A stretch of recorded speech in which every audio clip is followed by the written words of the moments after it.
Hi hello नमस्कार दोस्तों, आपका हमारे चैनल जेके शिक्षा अकेडमी में स्वागत है। आज हम इतिहास से संबंधित प्रश्नों के उत्तर पढ़ेंगे। ठीक है, ये पहला पाठ है और पाठ इसके बाद आएंगे, तो आप जरूर देखें और हमारे चैनल को सब्सक्राइब करें। पहला प्रश्न है, निम्नलिखित में से किसने सोम प्रकाश नामक समाचार पत्र शुरू किया? किसने शुरू किया? ईश्वर चंद्र विद्यासागर ने सोम प्रकाश नामक समाचार पत्र। अगला प्रश्न, कांग्रेस के निम्नलिखित नेताओं में से कौन एक कैबिनेट मिशन योजना के पक्ष में पूरी तरह से था? कैबिनेट मिशन जो था उसके पक्ष में थे कौन से नेता? सरदार वल्लभ भाई पटेल। अगला प्रश्न देखते हैं, भारत में ब्रिटेन के सभी संवैधानिक प्रयोगों में से सबसे कम समय तक चला कौन सा एक्ट था जो इंडिया में कम समय तक चला? तो वह 1909 का इंडियन काउंसिल एक्ट। अगला प्रश्न देखते हैं, 1935 के भारत सरकार अधिनियम की कौन सी एक विशेषता नहीं थी? 1935 में जो भारत सरकार अधिनियम आया था उसका विशेषता नहीं है, इनमें से कौन सा?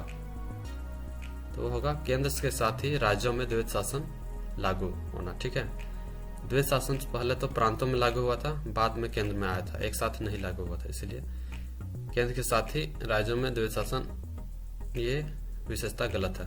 अगला प्रश्न, भारत के विभाजन को टालने का अंतिम अवसर समाप्त हो गया था, किस कारण से समाप्त हो गया था भारत के विभाजन को टालने का अंतिम अवसर?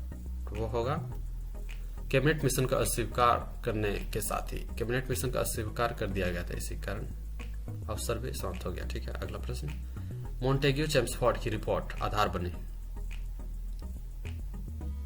मॉन्टेग्यू चेम्सफोर्ड की रिपोर्ट आधार बनी, किसकी आधार बनी? तो वो होगा भारत सरकार अधिनियम 1919 का।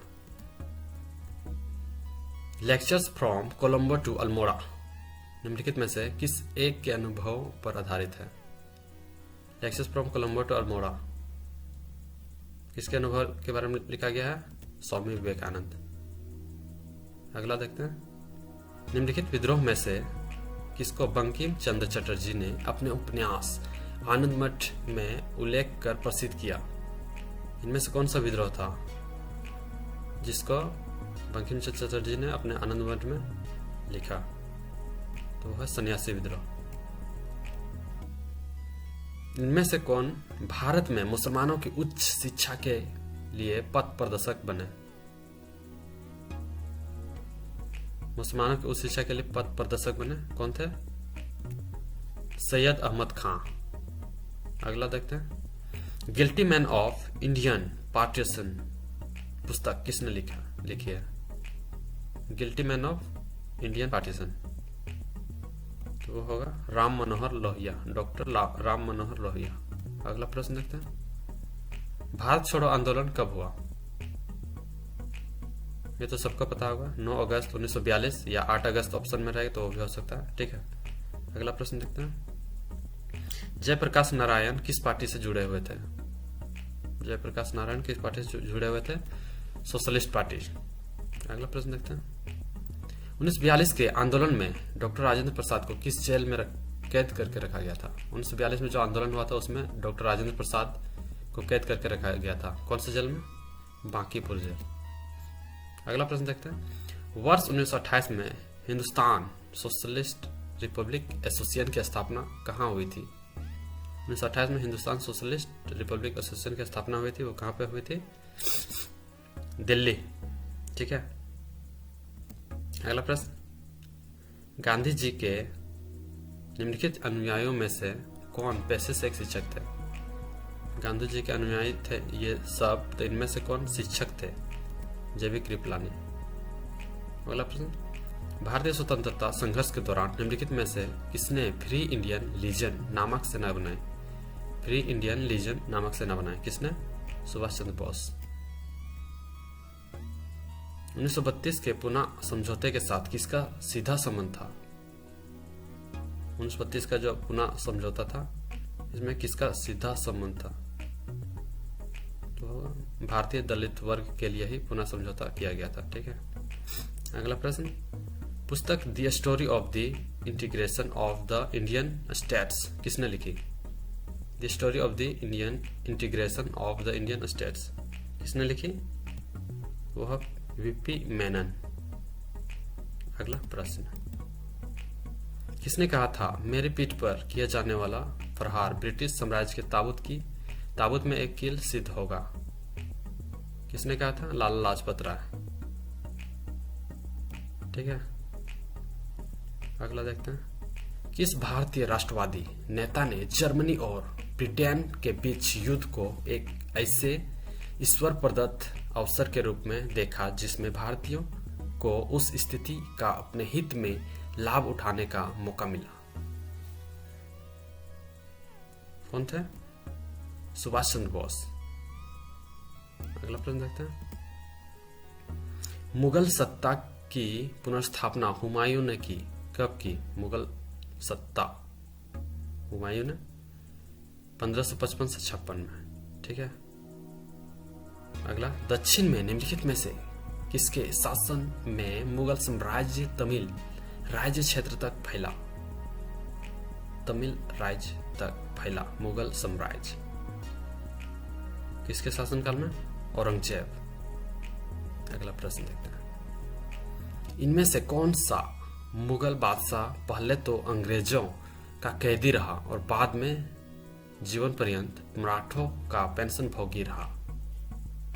कौन सा मुगल बादशाह होगा? शाह आलम द्वितीय। अगला प्रश्न, किस वर्ष वैसाखी के दिन 13 अप्रैल को गुरु गोविंद सिंह ने खालसा पंथ की नींव रखी? गुरु गोविंद सिंह ने खालसा पंथ की नींव रखी, कौन सा होगा? 1699 में। ठीक है,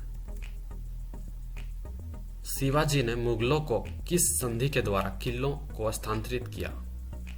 शिवाजी थे जो मुगलों को किलों का स्थानांतरित किए थे, कौन सा संधि के द्वारा? तो वो होगा पुरंदर।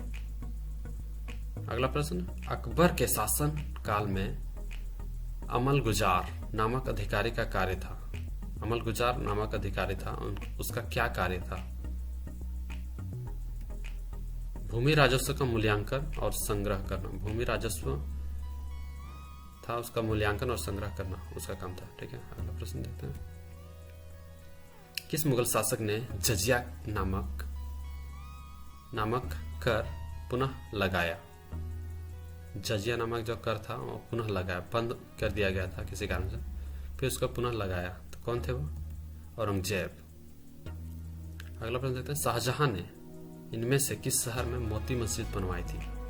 मोती मस्जिद कौन सा शहर में?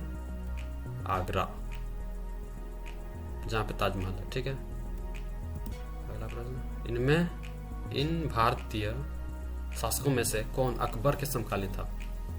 इनमें से कौन था जो अकबर के समकालीन था, बाकी अकबर के समकालीन नहीं थे? ठीक है, तो कौन होगा? वो होगा रानी दुर्गावती, अकबर के समकालीन थे। बाकी बात अहल्याबाई, मातृनाथ वर्मा, राजा सवाई जैसी ये सब नहीं थे। ठीक है, अगला प्रश्न देखते हैं। किस युद्ध को जीतने के बाद शेरशाह ने दिल्ली में अफगान सत्ता की स्थापना की? शेरशाह ने दिल्ली में अफगान सत्ता की स्थापना की, कौन सा युद्ध जीतने के बाद? बिलग्राम का युद्ध। ठीक है, अगला प्रश्न देखते हैं। किस मुगल शासक को उपवनों उद्यानों में अत्यंत अभिरुचि के कारण उपवनों का राजकुमार, मालियों का मुकुट कहा गया? कौन सा मुगल शासक था जो बगानों उद्यानों में बहुत रुचि रखते थे? कौन थे? बाबर। ठीक है, अगला प्रश्न। किस मुगल शासक को पहले आगरा में दफनाया गया, फिर उसकी एक अफगान विधवा ने शव को काबुल ले गई और वहीं एक बाग में दफनाया गया? कौन सा मुगल शासक था? उसकी विधवा जो थी उसके शव को, अफगान की विधवा थी, वो शव को काबुल ले गई और वहां दफना दिया। तो होगा बाबर की शव को। ठीक है, अगला प्रश्न। फतेहपुर सिकरी स्थित लाल पत्थर से निर्मित शेख सलीम चिश्ती के मकबरे को किसने संगमरमर करवाया था? शेख सलीम चिश्ती के मकबरे को संगमरमर से कराया था, कौन थे? जहांगीर। अगला, भारत में बीबी का मकबरा कहाँ स्थित है? बीबी का मकबरा भारत में कहाँ है? तो वो है औरंगाबाद। ठीक है। हल्दी घाटी का युद्ध कब लड़ा गया? तो सबको पता है हल्दी घाटी का युद्ध कब लड़ा गया, 1576 में। अगला प्रश्न, बाबर ने पहली बार पश्चिम से कहां होकर भारत में प्रवेश किया था? भारत में प्रवेश कैसे कहां से किया था बाबर ने? तो वो होगा पंजाब, वो भारत के पश्चिम में है। ठीक है।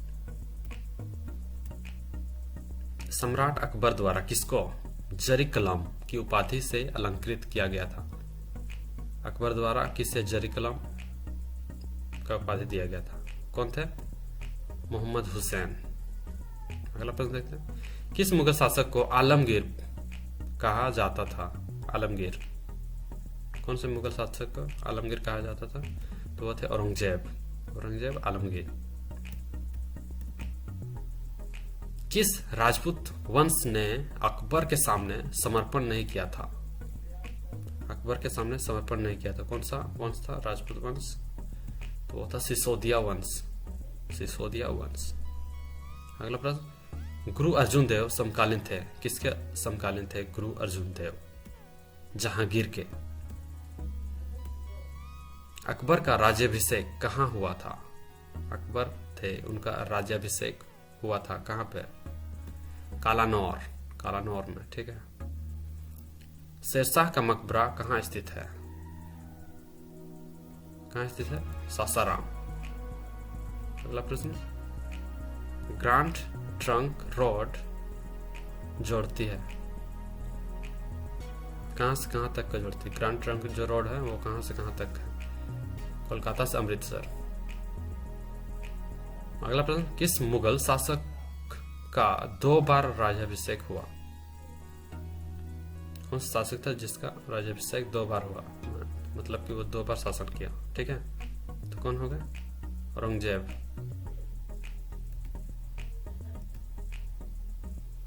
राजा बीरबल की उपाधि किसे दी गई थी? राजा बीरबल की उपाधि किसे दी गई थी? वो होगा महेशदास। अगला, इनमें से कौन सी आत्मकथा है? आत्मकथा मतलब स्वयं लिखा गया था, तो कौन था? तुजुक है बाबरी। अगला, किसने ऐसे बाग बगीचे जिसमें बहता पानी हो निर्माण की परंपरा शुरू की थी? कौन थे? बाबर। ठीक है। इनमें से किस स्थान पर नादिर शाह ने चढ़ाई नहीं की थी? किस स्थान पर चढ़ाई नहीं की थी? चढ़ाई मतलब आक्रमण, तो वो होगा कन्नौज। अगला प्रश्न, अकबर के युवावस्था में उसका संरक्षक था। अकबर जब युवा अवस्था में थे तो उनका संरक्षक कौन था? बैरम खां। अगला, इनमें से किसने मुगल साम्राज्य की राजधानी को आगरा से दिल्ली में स्थानांतरित किया था? तो होगा शाहजहां। यहां तक पढ़ने रहने के लिए बहुत बहुत धन्यवाद। ये पार्ट 1 है, अगला पार्ट 2 नेक्स्ट वीडियो में आएगा। ठीक है, थैंक यू।